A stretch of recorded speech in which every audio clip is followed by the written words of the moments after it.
Hello students, आज की video हम स्टार्ट करते हैं क्वेश्चन नंबर 11 से। बाईचुंग के पिताजी उसके दादाजी से 26 वर्ष छोटे हैं और उससे 29 वर्ष बड़े हैं। यानी क्वेश्चन में हमें 3 जन दिए गए हैं, बाईचुंग, उसके पिताजी और दादाजी। हमें किसी की भी कोई एग्जैक्ट उम्र नहीं दी हुई, बस बताया हुआ है कि कौन किससे कितना बड़ा है या कितना छोटा है। पहली लाइन हमें कह रही है कि बाईचुंग के पिताजी उसके दादाजी से 26 वर्ष छोटे हैं। यानी पिताजी दादाजी से 26 वर्ष छोटे हैं, तो इसको हम इस तरह से भी तो कह सकते हैं कि दादाजी पिताजी से 26 वर्ष बड़े हैं। ये तो जाहिर सी बात है कि पिताजी से ज़्यादा उम्र किसकी होगी, दादाजी से। उसके बाद ये है उससे 29 वर्ष बड़े हैं। यहाँ उससे शब्द किसके लिए आया है, बाईचुंग के लिए, क्योंकि स्टार्टिंग में बाईचुंग का ही तो नाम लिखा हुआ है। बाईचुंग के पिताजी उसके दादाजी से 26 वर्ष छोटे हैं, वो हमने लिख दिया। और बाईचुंग से 29 वर्ष बड़े हैं। कौन है बाईचुंग से 29 वर्ष बड़ा, उसके पिताजी। तो बाईचुंग की जो भी उम्र होगी उससे 29 वर्ष बड़े उसके पिताजी होंगे। अब इनमें तीनों में सबसे छोटा बाईचुंग है, तो मान लेते हैं हम बाईचुंग की उम्र कितनी है, x। अब पिताजी बाईचुंग से 29 वर्ष बड़े हैं, तो पिताजी की उम्र हो जाएगी x प्लस 29। अब पिताजी से भी 26 वर्ष बड़े उसके दादाजी हैं, तो दादाजी की आयु क्या हो जाएगी, x प्लस 29 प्लस 26 की। तो अब हम इसे लिखते हैं कि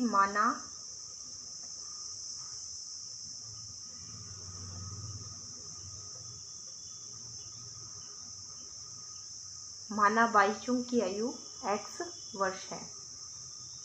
उसके बाद हमने पिताजी की आयु कितनी लिखी थी, x प्लस 29 वर्ष। तो पिताजी की आयु, क्योंकि पिताजी उससे 29 वर्ष बड़े हैं, तो पिताजी की आयु x प्लस 29 वर्ष।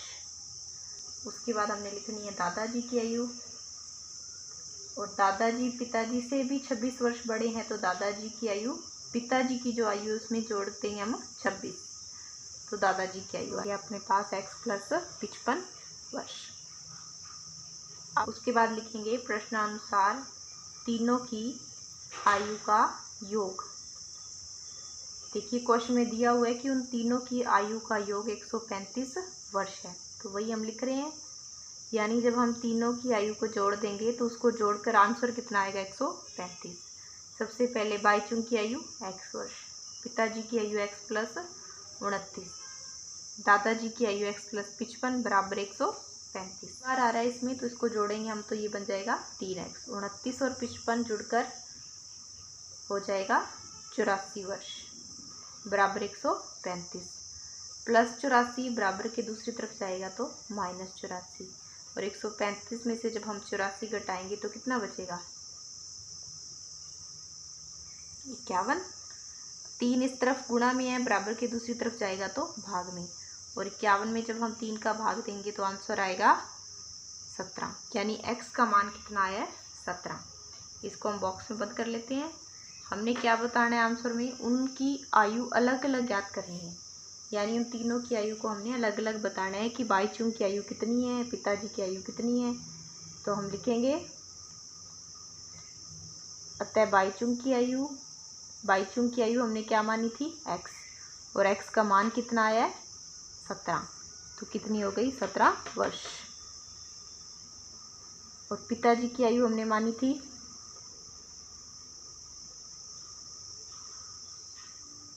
x प्लस 29, तो यहाँ हम रखेंगे इसमें x का मान आया है 17, 17 और 29 जुड़कर हो गया 46 वर्ष।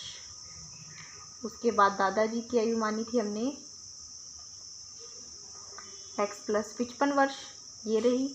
इसमें भी हम क्या करेंगे, x का मान रखेंगे, x का मान 17 प्लस 55, ये जुड़कर हो गया 72 वर्ष। अब हमारे पास बाईचुंग की आयु, पिताजी की आयु और दादाजी की आयु, तीनों की आयु आ गई। अब हमने क्वेश्चन के अकॉर्डिंग चेक करना है कि क्या तीनों की आयु का योग 135 वर्ष बन रहा है। जोड़ के देखिए, 17 प्लस 46 प्लस 72, ये 7 और 6 जुड़कर हो गया 13, 13 और 2 15, एक हासिल गई, फिर 1 और 1 2, 2 और 4 6, 6 और 7 135। ये शर्त लागू हो रही है। उसके बाद बाईचुंग की आयु है 17 और पिता की आयु 46 वर्ष और दादाजी की आयु कितनी है 72 वर्ष। तो हम अब दूसरी शर्त भी देखते हैं किस पर लागू हो रही है, यानी बाईचुंग के पिताजी दादाजी से 26 वर्ष छोटे हैं। देखिए जब इसमें हम 26 जोड़ देंगे तो 72 ही बनेगा, यानी ये शर्त भी सही है, ये इनसे 26 वर्ष छोटे हैं। और पिताजी बाईचुंग से कितने बड़े हैं 29 वर्ष। जब 17 में 29 जोड़ेंगे तभी 46 आएगा, यानी ये तीसरी शर्त भी लागू हो रही है। तीनों शर्तें हमारे इन आंकड़ों पर लागू हो रही हैं, यानी हमारा आंसर बिल्कुल सही है। ये हमारा फाइनल आंसर है। बाईचुंग की आयु 17 वर्ष, पिताजी की आयु 46 वर्ष और दादाजी की आयु 72 वर्ष। क्वेश्चन नंबर 12 में हमें दिया गया है कि 15 वर्ष बाद रवि की आयु उसकी वर्तमान आयु की 4 गुनी हो जाएगी, तो रवि की वर्तमान आयु क्या है। जो हमसे पूछा उसी को हम मान लेते हैं। माना रवि की वर्तमान आयु, क्योंकि क्वेश्चन में नहीं दिया हुआ तो हम इसको मानेंगे x वर्ष। उसके बाद दिया हुआ है कि 15 वर्ष बाद, अब हम 15 वर्ष बाद देखते हैं कि रवि की आयु कितनी हो जाएगी। बाद रवि की आयु, अगर रवि की वर्तमान में आयु x वर्ष है तो आज से 15 साल बाद उसकी आयु हो जाएगी x प्लस 15 वर्ष। उसके बाद प्रश्न में दिया है कि 15 वर्ष बाद रवि की आयु उसकी वर्तमान आयु से 4 गुनी हो जाएगी। अब आपने ये पूरा कथन अगर यहाँ लिखना है तो भी लिख सकते हो आप, अदरवाइज आप सिर्फ प्रश्नानुसार लिखोगे तो भी सही है। 15 वर्ष बाद रवि की जो आयु है वो कितनी है x प्लस 15, उसकी वर्तमान आयु जो कि कितनी है x से 4 गुनी हो जाएगी। जिससे 4 गुनी हो रही है उसी के साथ हमने 4 का गुणा करना है, तब ये दोनों बराबर हो जाएंगी स्थितियाँ। यानी 15 वर्ष बाद रवि की आयु उसकी वर्तमान आयु की 4 गुनी हो जाएगी। x प्लस 15 बराबर 4x। दोनों को हम बदल कर भी लिख सकते हैं, कोई फ़र्क नहीं पड़ेगा क्योंकि दोनों एक दूसरे के बराबर हैं। आपको कन्फ्यूज़न ना हो चिन्ह का, इसलिए हम बदल कर लिख रहे हैं। अब x वाले पदों को हम बराबर के एक तरफ करेंगे। इधर प्लस x है, बराबर के इस तरफ आएगा तो माइनस x बराबर 15। 4x में से 1x घटाएंगे तो बच जाएगा 3x बराबर 15। 3 इस तरफ गुणा में है, बराबर के दूसरी तरफ जाएगा तो भाग में। यहाँ से x का मान आ जाएगा 15 में 3 का भाग देंगे तो 5 वर्ष। यानी रवि की वर्तमान आयु कितनी आ गई 5 वर्ष। यही तो हमें से क्वेश्चन में पूछा है। अतः रवि की वर्तमान आयु जो कि हमने क्या मानी थी x बराबर 5 वर्ष। बिल्कुल आसान क्वेश्चन है। अगर वो आपसे क्वेश्चन में 15 वर्ष बाद की आयु पूछ लेता तो भी आप इसमें 15 जोड़ के बता देते। अब हम चेक कर लेते हैं कि हमारा आंसर सही है या नहीं। अगर वर्तमान में रवि की आयु 5 वर्ष है, ये उसकी वर्तमान आयु है, तो 15 वर्ष बाद रवि की आयु हो जाएगी 5 + 15 20 वर्ष। अब आप खुद देख लीजिए कि 15 वर्ष बाद रवि की जो आयु है वो उसकी वर्तमान आयु की 4 गुनी है। बराबर ही तो है। जब इसका 4 गुणा करेंगे तो 5 चौका कितना बन रहा है 20, जो कि उसकी 15 वर्ष के बाद वाली आयु के बराबर आ रहा है। यानी हमारा आंसर 5 बिल्कुल सही है। क्वेश्चन नंबर 13 में हमें दिया गया है कि एक परिमेय संख्या को 5/2 से गुणा कर 2/3 जोड़ने पर -7/12 प्राप्त होता है, तो वह संख्या क्या है। एक परिमेय संख्या जो कि हमें ज्ञात नहीं है, तो मान लेते हैं हम उस परिमेय संख्या को। माना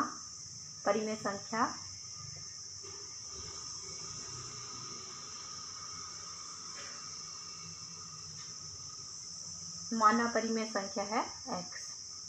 उसके बाद जैसे जैसे क्वेश्चन में दिए वैसे वैसे हम समीकरण बनाते जाएंगे। सबसे पहले हम यहाँ लिख लेते हैं प्रश्न के अनुसार परिमेय संख्या x को 5/2 से गुणा कर, इसको हम गुणा कर देते हैं 5/2 से, 2/3 जोड़ने पर इसमें -7/12 प्राप्त होता है। यानी उत्तर कितना आएगा -7/12।